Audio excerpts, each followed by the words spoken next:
What's up, guys? This is Chance from Grappleholics. Some of y'all may know that I just got some new tires and I wanted to do a little comparison video on trail grapplers with offset rims and mud grapplers on stock rims. I've seen a lot of people preferring the mud grappler on stock look lately because there's so many offset wheels out there, and I just kind of wanted to give y'all some information on what the actual difference is with my setup staying the same besides just changing the wheels and tires. So this is a 24x14 Moto Metal forged. I think it's like a negative 76 offset on a 40x1550 24.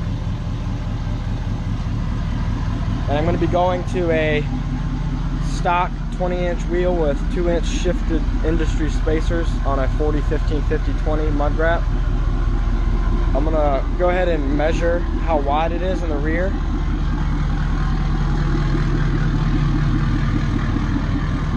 And then we can compare that when I measure it with the new setup. Alright, so with this current setup, I'm looking at about 93 inches wide, going from the very outside of the tread, maybe 92, call it 92. So I'm expecting it to be a little bit narrower with a like 20x7, 8-inch wheel with spacers compared to this wide 14 wide offset wheel. So we'll see how much narrower it actually is, and see how much difference it makes on how much it sprays mud all over the truck as you're just riding through the rain. It's also really a pain to keep these wheels clean. I use Zephyr polishes on my stuff, so it's not too much of a hassle, but it is something you have to, like, you know, get down on your hands and knees and do either hand polishing or with the grinder, whereas a stock wheel you can kind of just, you know, every time you wash it, kind of wipe the brake dust off. No brainer.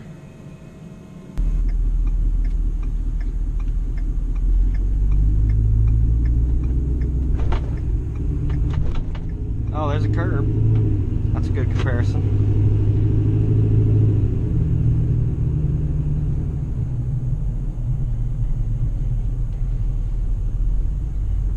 It's crazy, this thing rubs all the time, and then I try to make a video about how easily it rubs, and I can turn the thing all the way to where I'm running over stuff. This is pretty comical.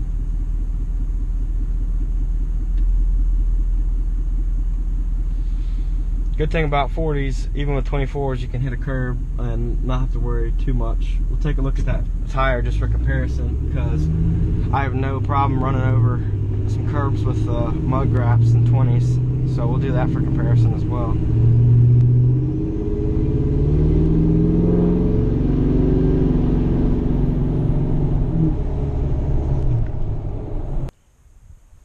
Here's a closer look at that tire that I ran up on the curb when I was trying to turn all the way. You can see here where it's scuffed up and brown and has the little scratch marks here. That's where I hit the curb, and as you can see, it only went in about this far on the tire, and I went completely up on the curb and back off of it, and you could see it didn't affect the wheel at all. And that's just one thing I really like about running like a 40 1550. You know, even a 24-14, you're not worried about hitting your wheel on a curb. I've run over curbs a lot, and I always get out and check because I'm worried I messed them up, and I haven't yet, and hopefully I never will. And now that I'm going to 40s with 20s, I really shouldn't have to worry about it because of the extra sidewall. And it's just, you know, I like the look of the stretch tires, but you can't beat having the protection of an actual mud tire that is proportionate to the wheel you got it on. You can run over stuff like a truck, you should be able to, and not worry about it.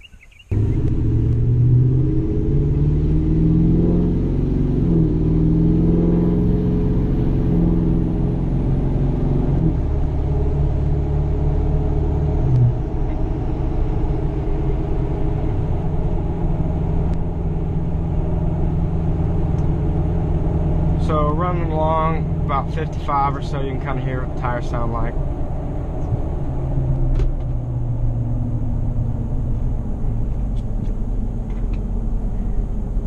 obviously the Mud Graps are going to be a lot louder.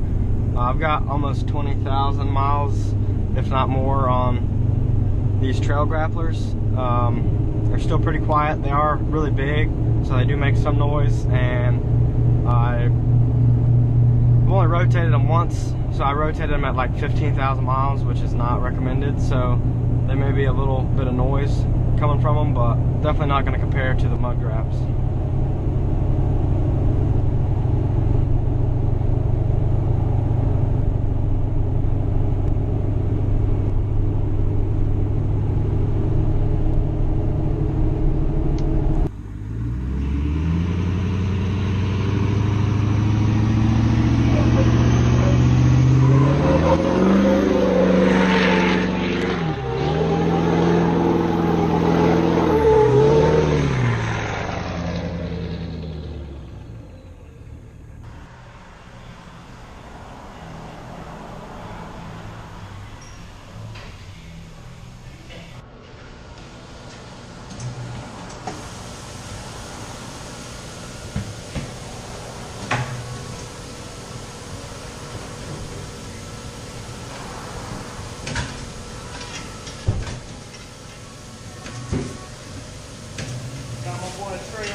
So he actually did that one all by himself. Oh, that's number 3? Okay. Oh, what are you saying?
First time out on the Mud Graps since I got home from getting them mounted.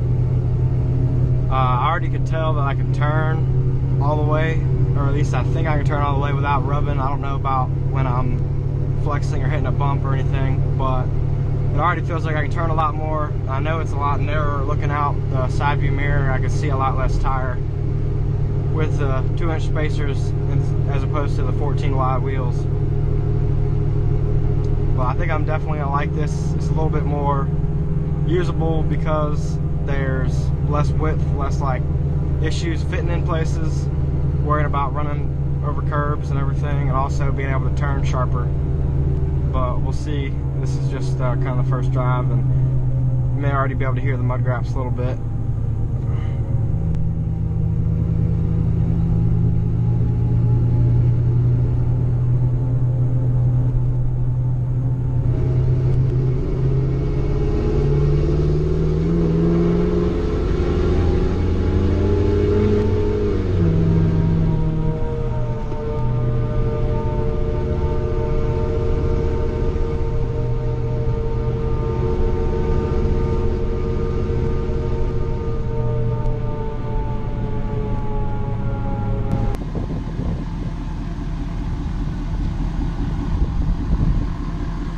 Alright guys, here's the new setup. We got 40 by 1550 R20 Nitto Mud Grapplers on the stock King Ranch 20-inch wheels. I'm running 2-inch Shifted Industries wheel spacers. I had to, as you saw, trim the front studs for the lug nuts because they were sticking out a little bit farther than the 2-inch spacer, and they told me about that. It shifted that some of these F-250s have really wide or really long studs in the front, so you just got to check that, make sure that your wheel is not riding on the tips of your factory hub studs. So had to trim that up. That was the only like modification really had to do, otherwise bolted right up. This is a really fat tire for such a skinny wheel, and it's definitely not recommended from the manufacturer, but I think it looks awesome. And as you can tell, I haven't had a chance to clean these yet, but I didn't clean my 24s before I made the video of those either, so just to keep it apples to apples. Truck's still dirty. I'm going to clean it up before I take any pictures. As for the width, if you remember before with the 24x14s, the rear end was 92 inches wide.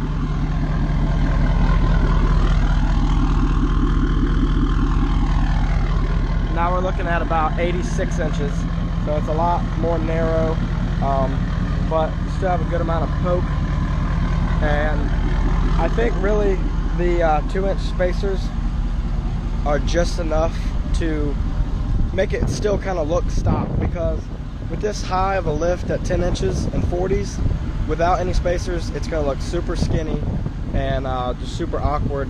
And the 2-inch spacers really just give it like a stock look. It doesn't look like there's anything weird going on with the wheels, even though there's such a like positive offset wheel. With them sticking out this far, it really just balances out, I think, with how big the lift is.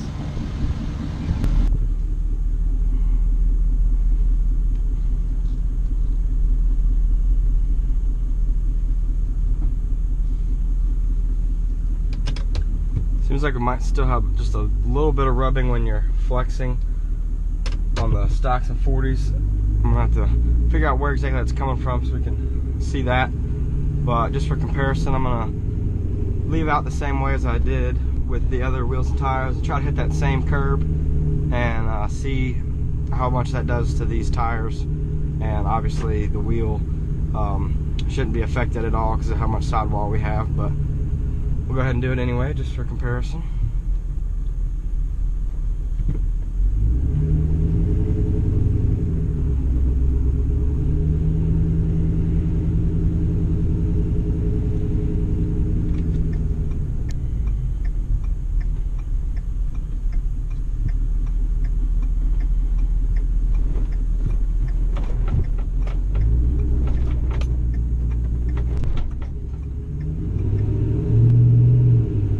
That time we hit it with both tires, but why not? You know, when you got 40s and little wheels, you know, you don't really have to worry about it.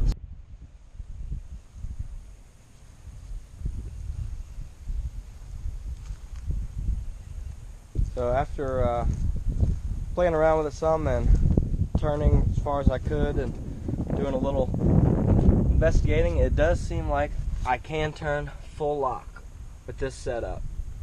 You can see here the anti-sway bar clears, which was something that it rubbed on when I had the stocks and 37s with no spacers, as well as the radius arms. Now I've got the 4-link with the BDS kit here, but it used to rub on my radius arms about there with the stocks and 37s. And this is a 1550. That was only a 1350. So these 2-inch shifted industry spacers have really helped out to get the clearance I need to fit these tires and not worry about coming in contact with anything on the truck. So wheels at full lock right now, just about kind of sprung back a little bit when I hopped out, but this is the wheel turned as far as it'll go. Got room here with it kind of underneath there in between. If you hit a bump, you could rub there, but you definitely can turn all the way. And again, you can see on the 4-link bars that there is room there. We're not rubbing, which is really nice. Having that ability to turn all the way with such a big truck, something I haven't had since I lifted it this high. I've been afraid to turn it all the way because it's always rubbing on the valence or on the back of the fender here. So this is going to be a lot more usable setup, and I'm excited to drive around and not worry about how much I'm turning and turning it too far and then hitting the bump. It's really convenient to just drive it like a stock truck, even though it's lifted 10 inches and on 40s. So I'm really happy with how it turned out. As you saw with the old setup, I turned sharp enough to hit that curb with my back tire, and you could see where that scuffed up on the tire. Really not that far down and not that worrisome with how much sidewall I had on those. But with this, I just looked and I did hit that curb with both wheels. I was able to turn the truck sharp enough. I ended up hitting it in the front too. And you can see right here where I scuffed up the sidewall just a little bit. And you can see just how much space I have here, plus this like lip of protection around these wheels.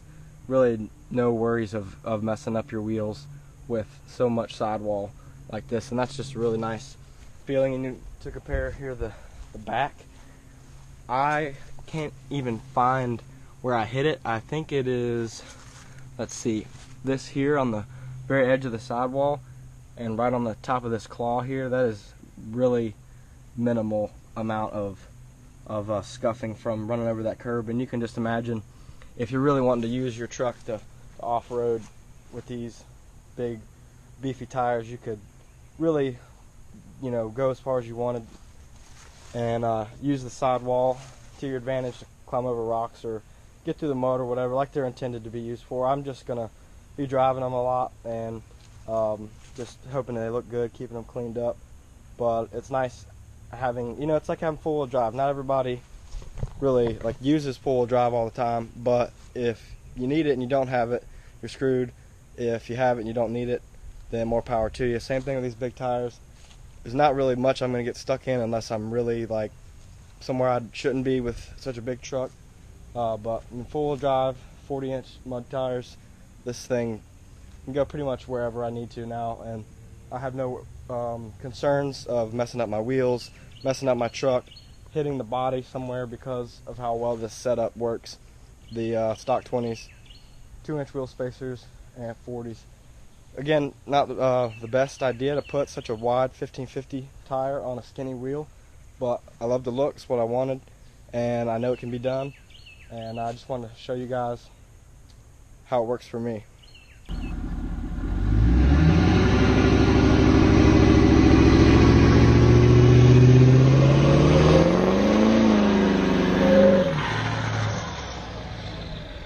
The whistles go woo! Anybody that has it in their neighborhood is going to be totally driven crazy.